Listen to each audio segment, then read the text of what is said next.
All right, ladies and gentlemen, boys and girls, children of all ages, welcome to Dockside at the Bay. I am Vinny, along with Kim, and Happy New Year, Happy 2026. Happy New Year.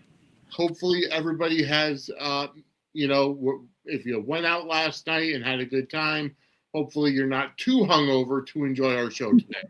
Hopefully. Fingers crossed. Yes.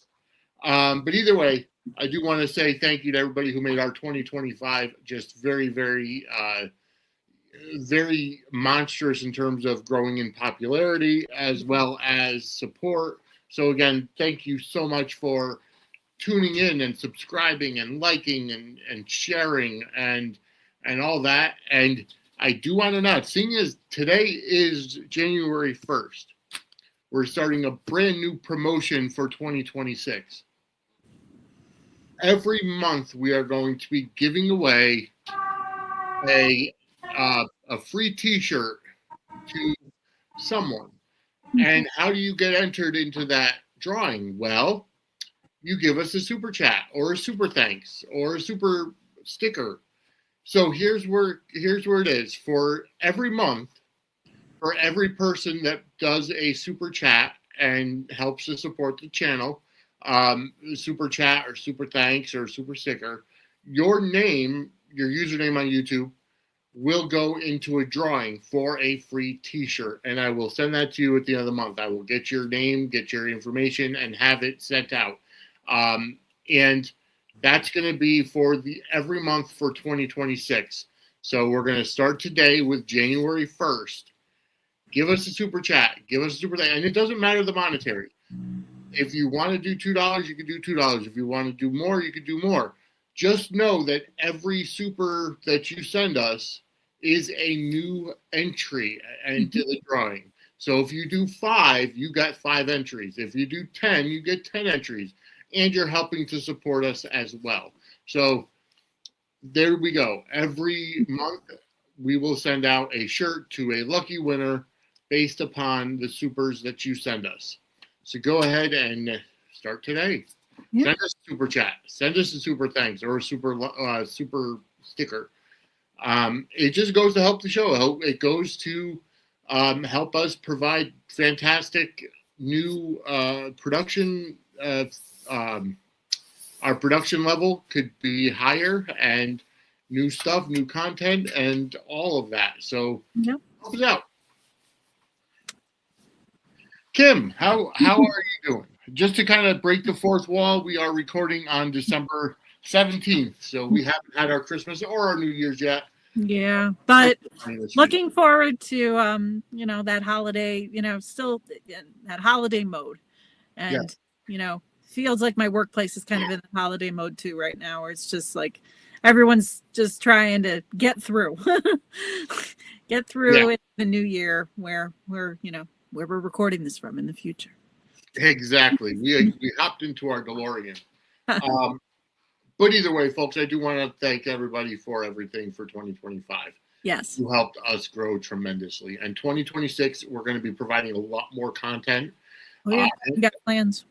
Yes. Angela and I are going to be starting the Pop Culture Time Machine and Pop Culture Time Machine Blind Spot will be a new show that's premiering relatively soon, as well as a new Fantasy Warfare hybrid podcast that I'm going to be doing, where it's going to be wrestlers from different eras or different territories that may not have ever faced each other, but could have had a fantastic match had they faced each other. So we'll have a roundtable discussion regarding that potential match, and then you'll actually see the match played out, simulated on WWE 2K25, and we're going to spotlight a specific community creator if that character or characters, in terms of tag team, had to be created. So, got a lot of stuff going on. As well, we're looking at possibly starting a paranormal show. Not my cup of tea, but my wife is big into that, and there may be a new group of Connecticut paranormal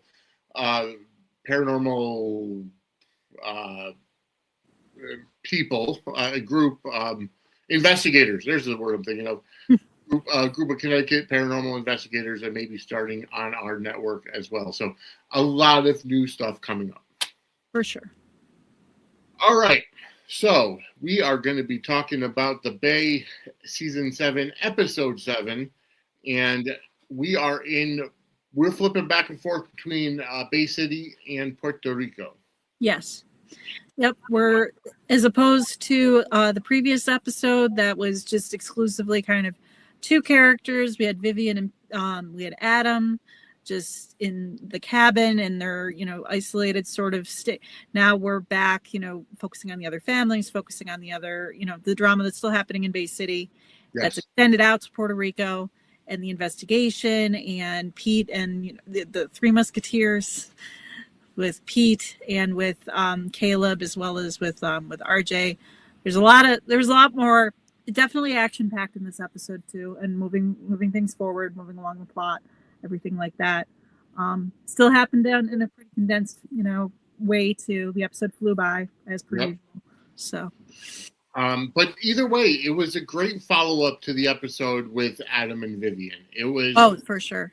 We needed to catch up with a lot of the other characters. Clearly, they had the episode with Adam and Vivian because of plot points they needed to move on. This now is getting into the nitty-gritty of trying to get to where Adam is. Right. And we got to go ahead and just get started with with Pete. And Pete and Caleb and RJ are sitting at the table, and all RJ cares about is that pina colada. Honestly, though, he's like, again, with the little kid kind of, they're embracing that in him, in his, Puerto Rico. Yes. He is just between, I don't know if it's something, just even the way he was kind of carrying himself and just trying to lighten the mood a little bit. And he's got his even like his wardrobe. He looks like a little kid sitting there all happy. He's got to sneak like a beer off the porch or something like that. He's just giving off sort of youthful, sort of, you can tell that he's obviously invested in this whole journey. He obviously wants to, help Pete find his family, find his loved ones, but he's bringing a little bit of comic relief to a very scary situation, or at least trying to. Yeah. And trying to make sure that, Caleb, who's obviously very stressed, and Pete, who's obviously very stressed, he's trying to lower the temperature a little bit and just remind them what they're here to do and that they shouldn't be fighting amongst themselves, because you could definitely feel the tension, with Caleb in this. I think this is probably the most intense and angry we've seen Caleb yet, which is completely understandable. But and the first time we've seen him this on edge and this, because normally he's like a puppy, just so sweet and so but clearly not here. Well, because he is worried about Daniel, and we see that. I think there's definitely some clashing going on, because just that one scene at the at the table, right out kind of on the porch on the outside dining area, and Caleb is accusing Pete of not telling him everything, right? Keeping stuff from him. RJ's talking about the pina colada, and Pete's like, "Hey, RJ, this is not a vacation. We're here for this." Yeah, and Pete snaps at him. He's just not. He's not having it. He's not happy. And then Caleb snaps back though, and Caleb's just like, "I'm gonna get you that pina colada." Just when that moment kind of made me just chuckle a little bit when he's just. But you can tell the tension is high. They want to find their loved ones, and they're all scared, and they're all just trying to figure it out. But Pete, to his credit, does, calm when RJ is trying to get him to come to grips a little bit and just saying he's worried too. Obviously, you're worried about Vivian. He's worried about Daniel. We all just he's, as much as RJ is kind of, he feels younger, but he's also got a sort of innocent kid energy where he's just he just wants everyone to get along, and he just wants everyone to help each other, and that energy is kind of needed in the whole situation too. No, you're absolutely right. But I did like Caleb. I think Caleb is obviously a lot more nervous, because he's never been on one of these things. He's a school teacher, he's a math teacher. Yeah, this is not his. He's not in his element, and No. you know, even Daniel was kind of a fish out of water when he was helping Pete out in Belgium, but he's a little bit more game for like the adventures and you know, with that, and he's also got like, you know, the Garrett sort of, not, you know, but he's got like that kind of like, there's a sense of like, you know, money and family and just adventure and all of that with him, and Caleb is polar opposite of that. That's not how he was, you know. So it's all very new and scary to him. It is. And Pete is used to this. Like, Pete's kind of taken that lead numerous times, and he's like, listen, chill out. Your husband's there, my wife is there too. So we are in this together, and you know, we're gonna find out. And I'm telling you everything that I know. I can't tell you anything I don't know. And I think that's what it boils down to for Caleb, is that it's the unknown. He doesn't know what, you know, what's going on. They tracked Adam to the here. Now it's crunch time, and Pete is going to find out where Adam is with the help of a former Bay City police detective. Yeah, we get introduced to here, and he makes his presence known in a cool way. I like this guy, like, pretty much immediately after we meet him. He's just very, you know, to the point. He understands how everything is at stake. He says, I know what it's like to lose a loved one too. We're not really entirely sure what his whole we know that obviously he's linked in with Bay City. We're not entirely sure of everything just yet, but I like that, you know, for this guy being, you know, his first kind of appearance. I like, and I like the way that he's kind of able to just help Pete see through the static and just, you know, we're gonna find them, we're gonna make this happen, and I'm gonna help you however I can. Agreed. And it's just such a great brainstorming session that we see Pete and this other detective have. And forgive me, I forget his name. I'm blanking on it too. But it does. I like how Pete's kind of talking it out in his head, because they're talking about a guy named Lambert. Yes. Who tried to, you know, call back to Belgium, call back to that history, which, to be fair, I had kind of forgotten about.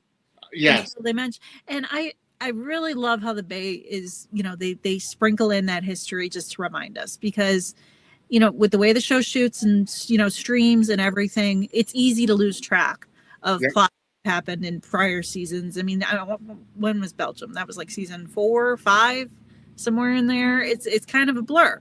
Yeah. So for them to, like, you know, pepper in that detail, it just shows that, you know, even though we may have forgot, it's like, oh, now it's coming back to me. Now it's starting to click again, because that character, he made his presence known back in Belgium, and for them to tie him back into the equation here, you know, interesting move.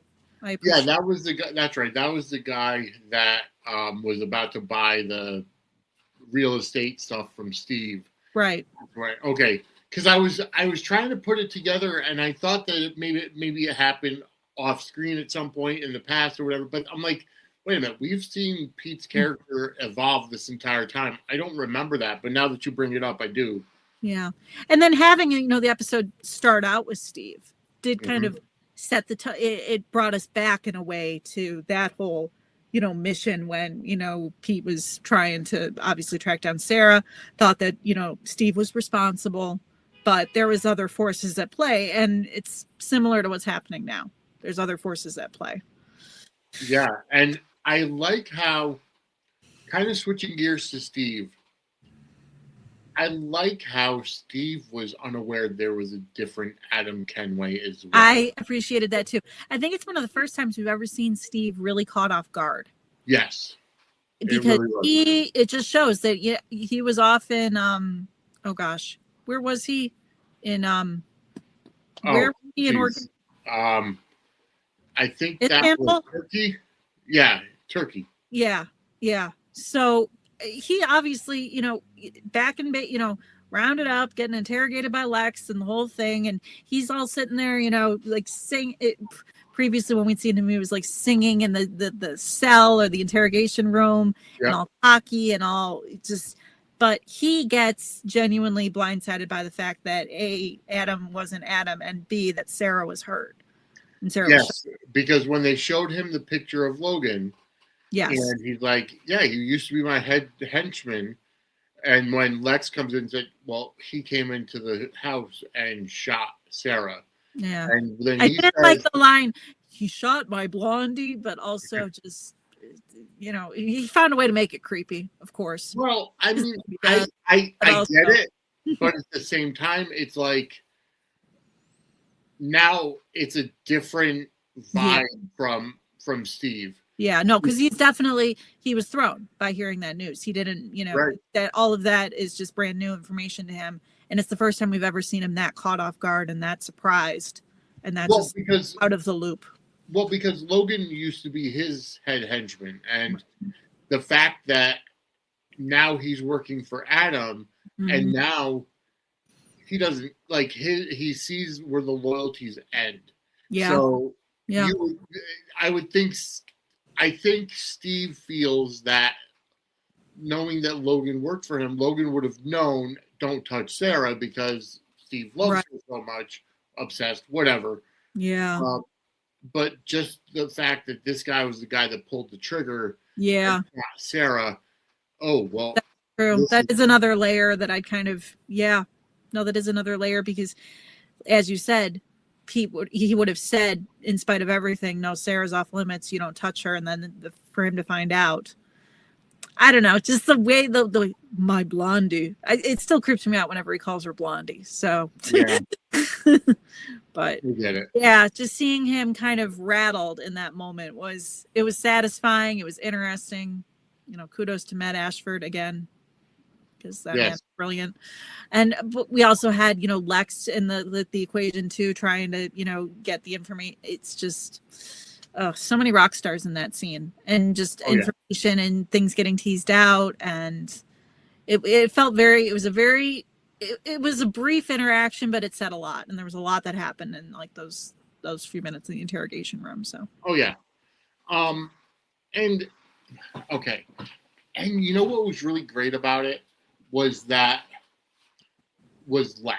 and just the demeanor of him, and obviously we know that Jensen pushes his buttons all the time, and Lex is on edge. Lex goes after him a couple of times, whatever.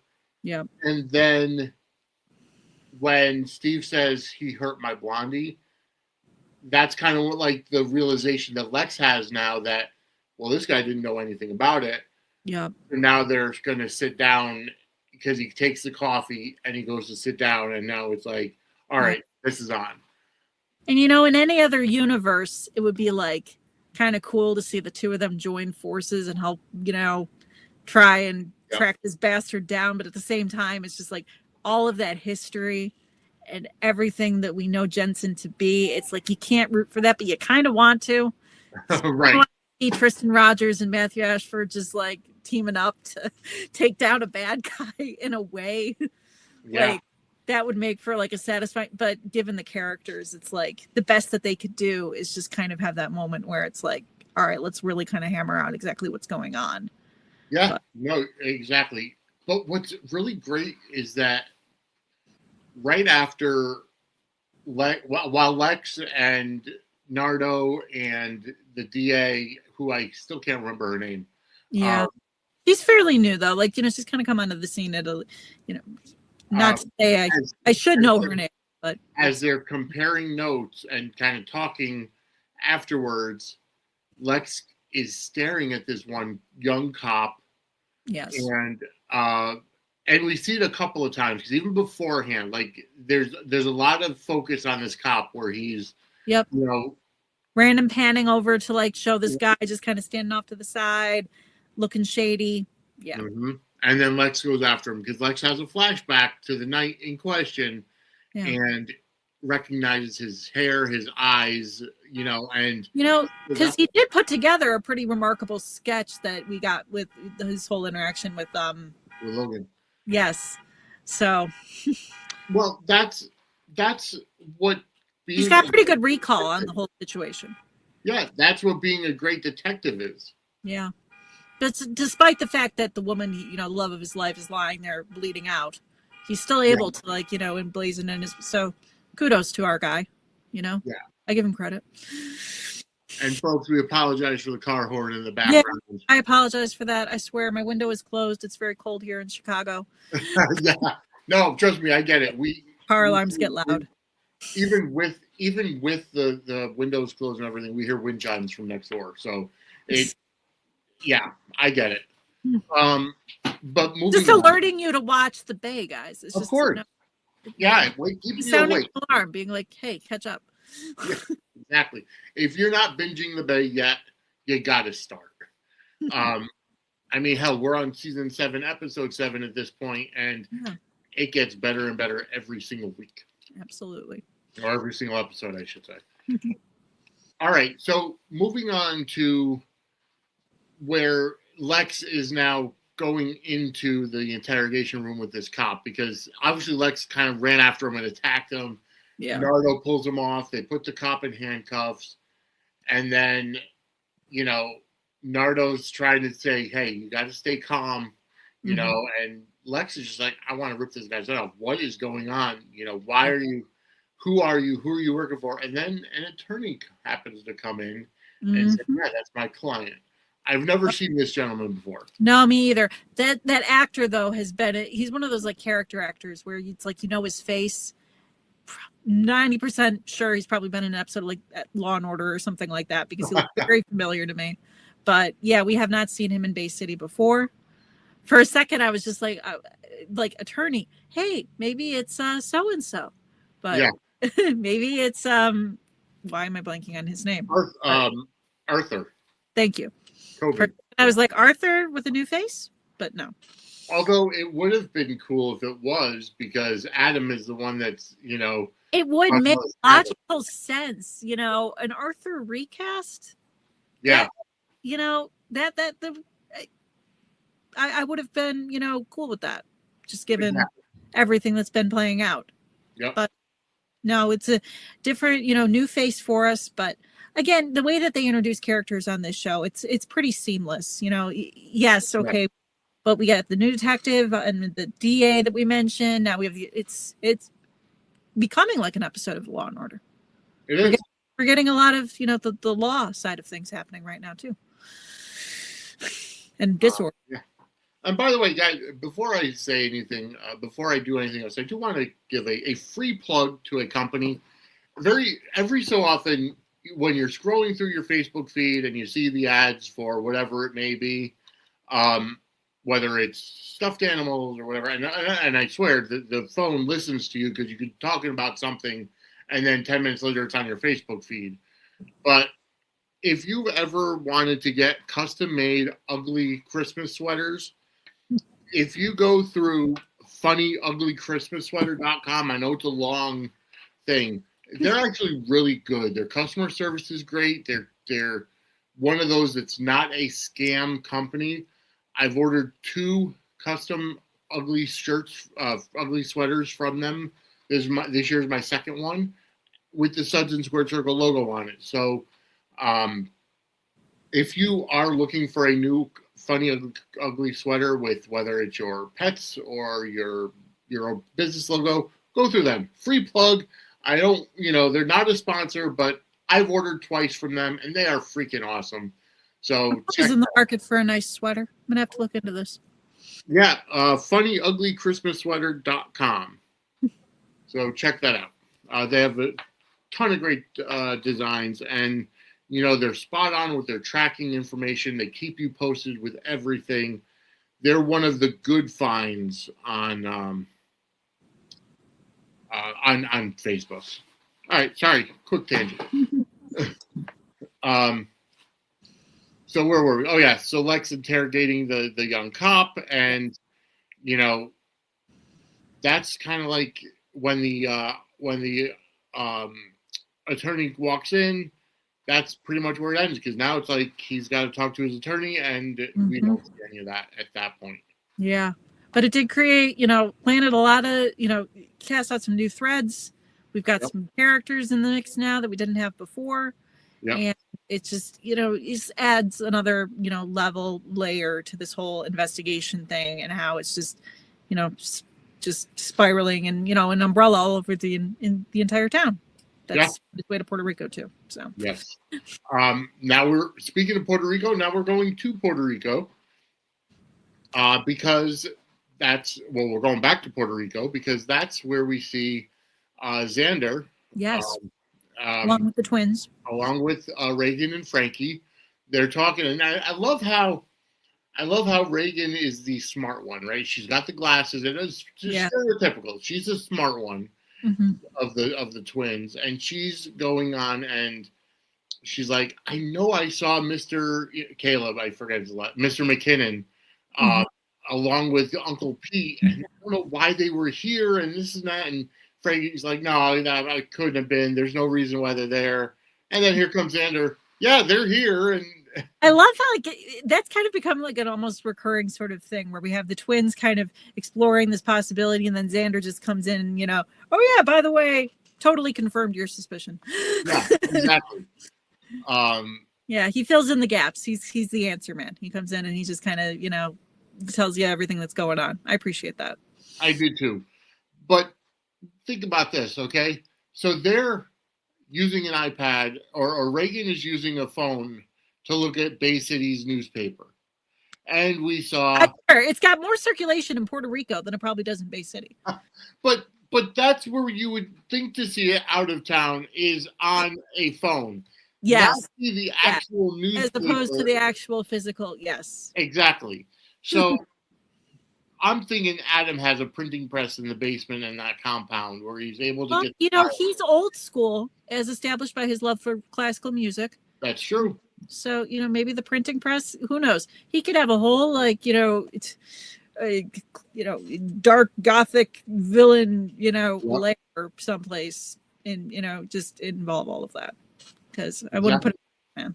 But no, seeing it on the phone and her scrolling through, it's like, I appreciate with the teenagers and the young kind of component of the cast, it feels very natural. It doesn't feel like it's forced. It doesn't feel like they're just kind of subjecting, because sometimes, soap teens, tweens, that age. But I think it feels like actual conversations that could be taking place. It feels like it feels grounded and kind of real, as opposed to sometimes on soaps where you just see convenient conversations happening with the young crowd and they try and make it seem like they're young and younger than the actors are.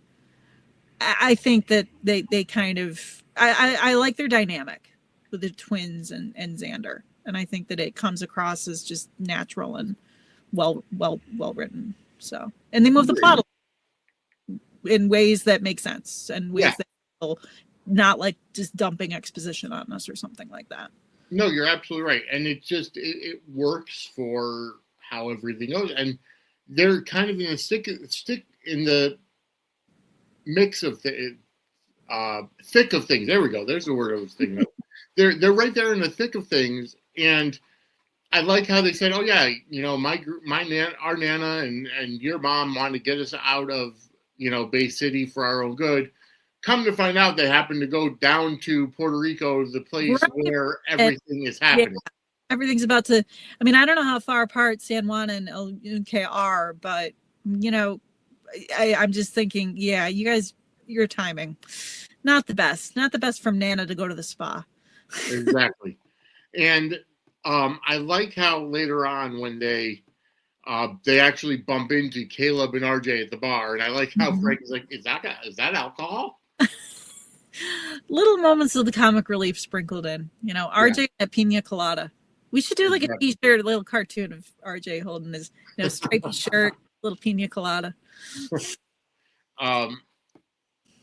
That was a very awkward interaction, though, when Xander and the twins see Caleb and RJ, because it's almost like Caleb doesn't want to tell them what's going on.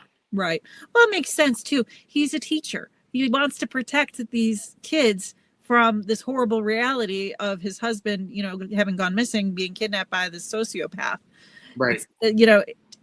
It's a good way to just kind of remind us that, Caleb he's a teacher, and he's an average guy who is caught up in this craziness. And his first instinct is to just kind of be like, oh, these are kids, around age grade. I don't know what level of school he teaches. I forget. High school math. high school math. Thank you. Yep. So yeah, it's just he sees these kids and he just, no, I need to protect them from this in whatever way that I can. But it's also like worlds colliding. It's like, what am I supposed to do with this right now? I'm completely overwhelmed about my husband being gone, and now there's kids here looking for answers. Agreed. Yeah. Tough spot for our teaching man. No, you're exactly right. But I don't know. I feel like between him and RJ's like, oh yeah, we're trying to do this XYZ, and Caleb's like, no, RJ, shut up, like rein it in, bud. That pina colada, it shouldn't be that strong. but he also said, I would recommend you guys go back to Bay City because you'll be safer there. But it's still, it's still that kind of that exposition of, well, they're here, they're giving us information, and we see how Caleb is got that protective vibe as a teacher. Yeah. We see that, he's just trying to, he's, getting torn apart in a million different directions and just trying to figure out which way is up. But, instinct kicks in and he's just, I need to protect these kids in spite of the fact that they might have some facts about, this crazy situation that's going on here that I'm, just happen to be involved with. Yeah, no, you're exactly right. All right. What else? Let's see. What else we have going on? Well, we did have the tail end of the episode when we've got Lex, who's in like full on superhuman mode, trying to, but we get the Sophia calling to. Oh, that's right. Yes. On Sarah, who's taken a turn for the worse. Because when we last saw her heart rate was like spiking and everything, and it's just she's not in a good place. She was in that, like, the hallway had turned red because of red, and now things are starting to just she's starting to kind of she's having some issues. So Sophia was just basically like, you got to get down here right away, man. Exactly. Help your lady. So yeah. All right. Let's see. I think that was about it. That we really. So too, yeah. I wasn't really trying to. I don't think there was anything that we missed, but that's the Bay for you. It's like just like jumps from one actiony thing to the next, and now we gotta get ourselves next episode, figure out the whole Puerto Rico thing, and there's just so many threads, so many things to unpack that they keep on just finding little ways to future twists, and ooh, hey, new plot point. Let's check that out next week. It's just agreed. So good. Yeah. But folks, we're about out of time. We kind of talked everything over, and again, if you're hungover, I hope that this kind of sobered you up a little bit. But we hope that you had a fantastic New Year's Eve, have fantastic Christmas as well. Yes. But either way, where can everybody find you? So I am Misfit8690 on Twitter and a Little Misfit52 on Instagram as well as YouTube. So feel free to hit me up there and chat soaps or whatever strikes your fancy. All right. And as always, I am on Twitter and Facebook at Vinny Suds, also at Suds Media, which is our network Twitter account, which is what I normally use. On Instagram and Threads is at Suds and Squared Circle. On TikTok, it's at Suds_media. I'm doing more TikTok lives, TikTok exclusive shows over there, or just chats, ask me anything, whatever. Just more TikTok engagement as well.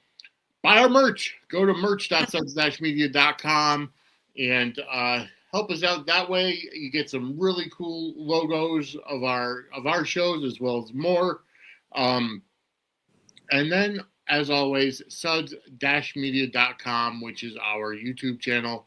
Hit that subscribe button and turn on the notifications bell and get notified anytime we come out with newer content, whether it's Suds News on a Monday, Dockside at the Bay on a Thursday. Also, there's freestyling on Real American Freestyle after every Real American Freestyle event. So that'll be coming up later on this month as we get to RAF 05. But then as well, we are coming up with some new content and new shows. And folks, remember, every super chat, super thanks, super sticker that you send us is a new entry into winning a free t-shirt at the end Who of the month. doesn't want a free t-shirt? Come on. Exactly.